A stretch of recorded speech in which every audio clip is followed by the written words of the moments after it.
And hello everyone, all about the gyro here, and welcome to vlog number 13. Hope all of you are well. Greetings to all from a warm, sunny Nashville. Summer is basically here. We've been averaging temperatures in the high 80s, low 90s in the Fahrenheit, so 30 degrees plus Celsius. And so, been trying to enjoy it a little bit. So this particular vlog may be slightly longer than usual. So if you see timestamps, click on your pertinent part and keep things moving because we got a lot of ground to cover. So first off, the US Women's Disc Golf Championships, Paige Pierce absolutely just crushing people. I mean, legit went out and did the job. I think it was, 22 under par, and her next competitor was, 8 or 9 or something like that. It just wasn't even close. The new... I'm not going to call her the Crush Girl. I'm going to call her the Crush Lady from Discmania. Her first name is Ella, but I need to watch her play some more. Great performance. Holly Finley was 5th. Haley King had a little bit of struggle. Now, Haley King was my choice to win this. I just had a feeling that she was going to make some noise on this, and I think she had a little bit of nerves the final round, understandably, and that's why she had a little bit of struggle, but she hung in there, and she was either 2nd or 3rd. So, congratulations to Paige. Also, Juliana Korver for winning FP40. Last week, P6 on a ridiculously long course in Stockton, 10,000 plus feet. Comes back to next week, and that's P6 in the female open field, no age restriction.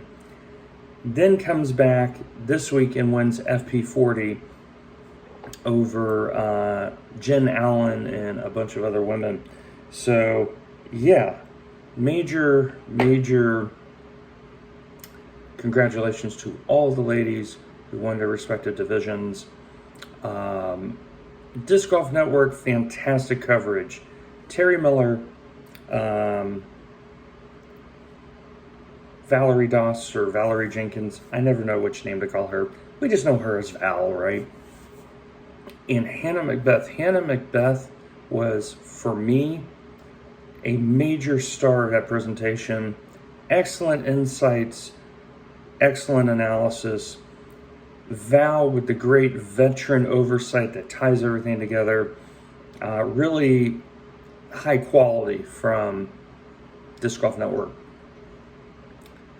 Now, the reason why I mention all this first is I put a video out a few days ago just getting after the PDGA and then some.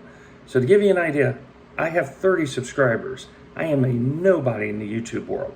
My average video view counts on a good video, like a video that causes any interest, is like 8.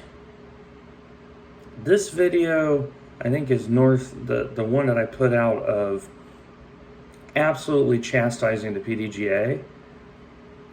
I think that one is over 300 now. And there was really a split of 2 camps. A lot of people watched it and realized it was pertinent, the messaging was accurate.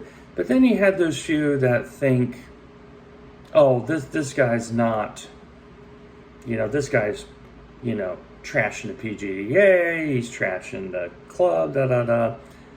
And what you had was the classic cognitive dissonance that a lot of people have. So here's the facts. I deal in the world of facts, and now I'm going to state it to you. Tour standards were not upheld for a major. When you looked at it on television, the courses Very interesting mix of holes. I liked it. But the optics, key word here, optics looked no different than a glorified B tier. Don't at me, because you know I'm right. There was nothing in there that said this is one of the most important events in the mind of the PDGA. It looked like a glorified B tier. Just look at the last round and look at the signage next to the T-pad. It looked no different than what I would have seen at, for example, the Sizzler, which was held the same weekend down in South Florida. Congratulations to Cole for his MPO victory. It was no different. And candidly, I wouldn't be surprised, knowing how effective Broward Disc Golf is, that they ran their event better than the PDGA did their own major. Just saying. It didn't look like a major. 3 rounds on 3 different courses. So remember, we had this argument a few years ago when Big Germ won his USDGC, I think because of weather, if memory serves. Oh, is it a legitimate major? It only went 3 rounds. Or was that Nate Sexton? One of those two. You get the point. Now you're saying, okay, women, you only get 1 shot per course, and yeah, this is your major. Take it or leave it. There needs to be some changes. Keep in mind, throughout all of this, I've held the host club or clubs faultless. This is not their fault. They're the ones supplying all the volunteers. They're the ones doing all the hard work, getting the courses ready. This falls squarely at the feet of the PDGA. And I'm just going to use the word that came to mind. Shameful. It was shameful how that was presented, especially for so many people who are traveling to Northern California, where the courses themselves, especially when you look at it post-production, that's some serious disc golf. Like, they've made a fan in me in their courses of how they use elevation, how they use trees. Fantastic in terms of prep. But yeah, PDGA, it just came across as low effort, and I'm sorry, you've got to do better. You've got to do better than that. If that happened to the men, you would have a public outcry. So just be consistent. So that's the first part of my disc golf bit. The second part is I am doing the work to get back into tournament shape. Summertime is here, and so there's going to be some schedule changes in my overall week that allows me to practice a little bit more. Good changes. Don't worry. I'm still happily employed. Thank you, Lord. But I need to put some more time in and get the body where it needs to be, especially the left Achilles and the left inner thigh is still needing a little bit of strengthening with that. So I'm very pleased with how things are going so far. Like last night, I looked at my bag and said, you know what, let me take out these faster discs. I don't quite need them right now. Let me go a little bit slower, build up, and enjoy the process, right? So, we're going to transition. Duplicate bridge. So my home club, the Vanderbilt Bridge Club, this coming Memorial Day, for those that are unaware, next Monday in the United States is Memorial Day. It is a designated day where we honor the sacrifices of our armed service members, our military forces. And so they're doing a soft reopening. They have put into place that you have to show proof of vaccination, which on the surface makes perfect sense, but I definitely have some questions about medical necessity of the vaccine. In my case, I've been told I cannot take it because of a pre-existing condition. And also freedom of religion. plus all the other side effects that have been going on because of it. So I'm happy to see my beloved game starting to reemerge. Let's hope common sense prevails, because exclusion, especially considering where the game of bridge is right now, with a rapidly aging population, that's not the way to go to keep the sport alive.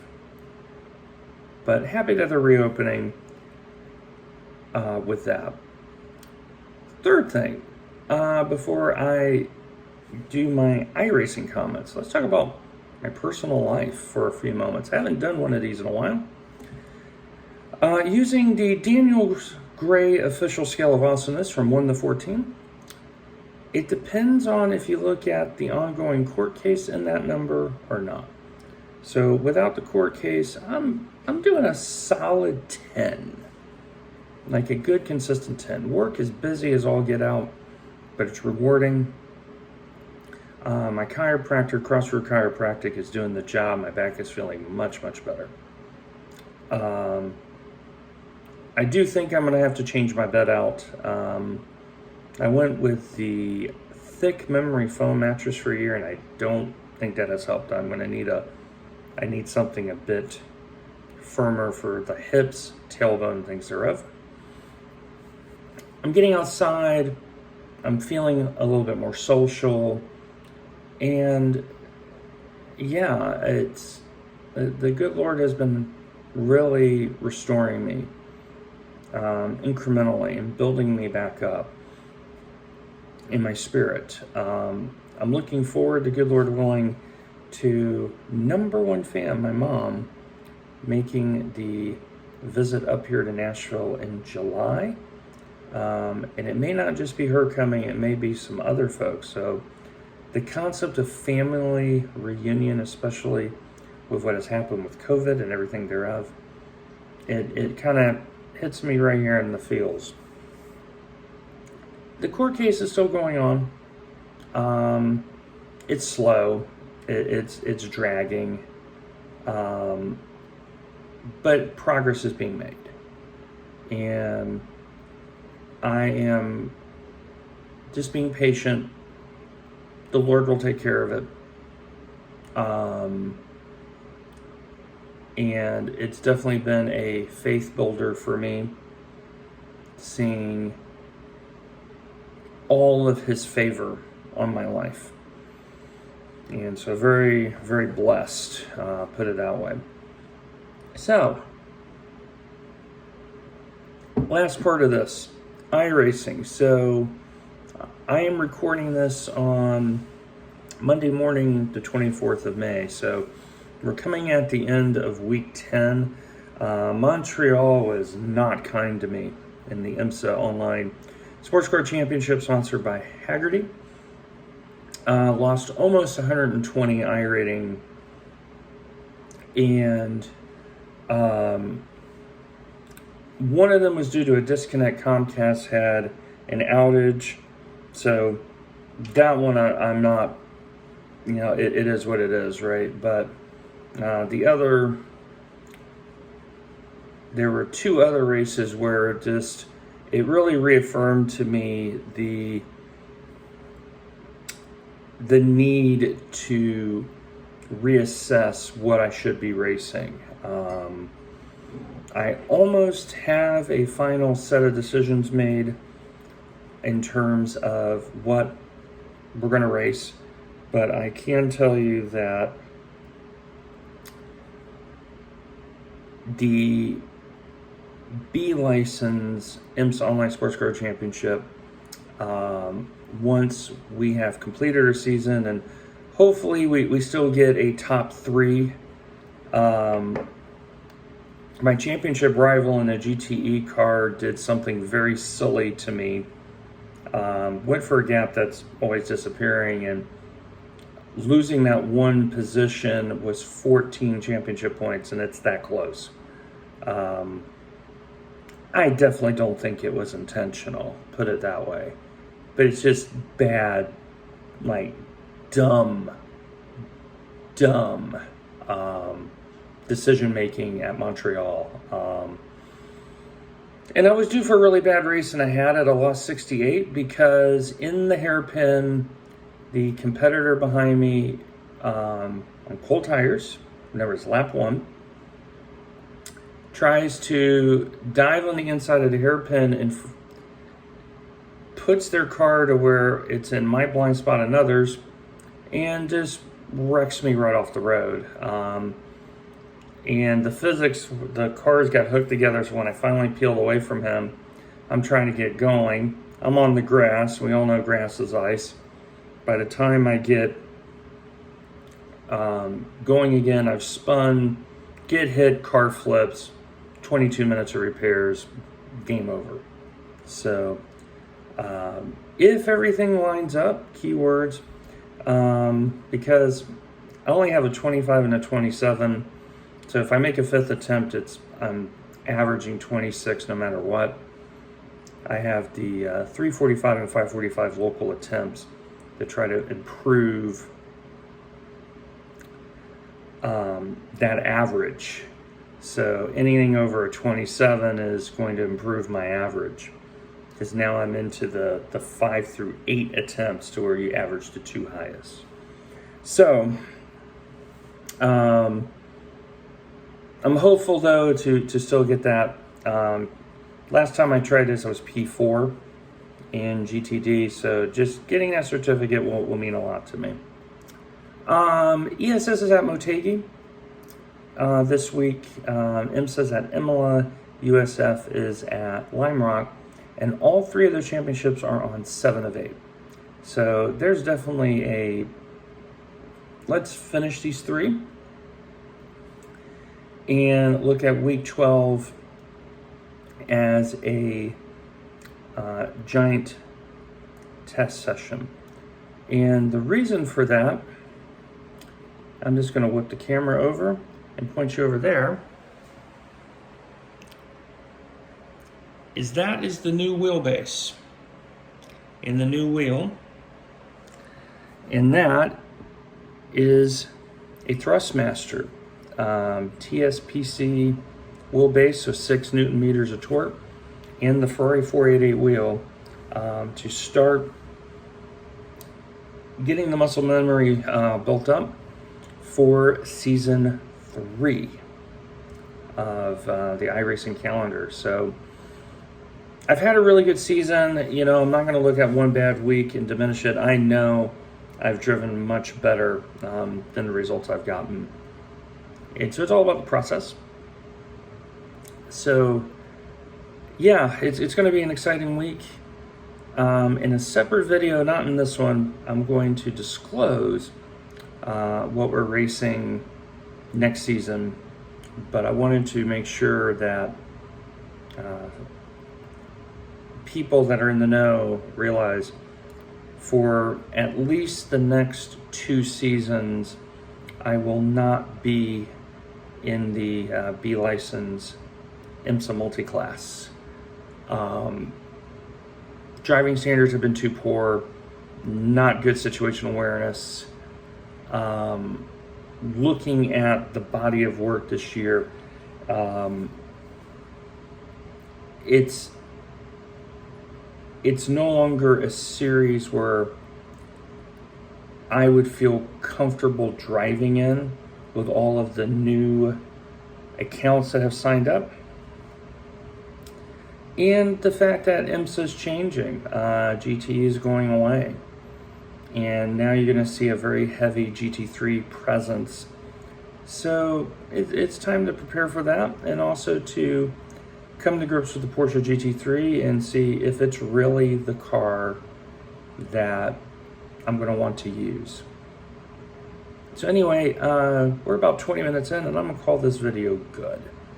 So thank you very much for everyone's support. Make sure you like, follow, subscribe. I appreciate all of your well wishes, your prayers. Keep doing it. Trust me, keep doing it. We're not fully out of the woods yet, but we're getting there. So with all that, take care of yourself, take care of one another. We'll see you this week over on Twitch. God bless.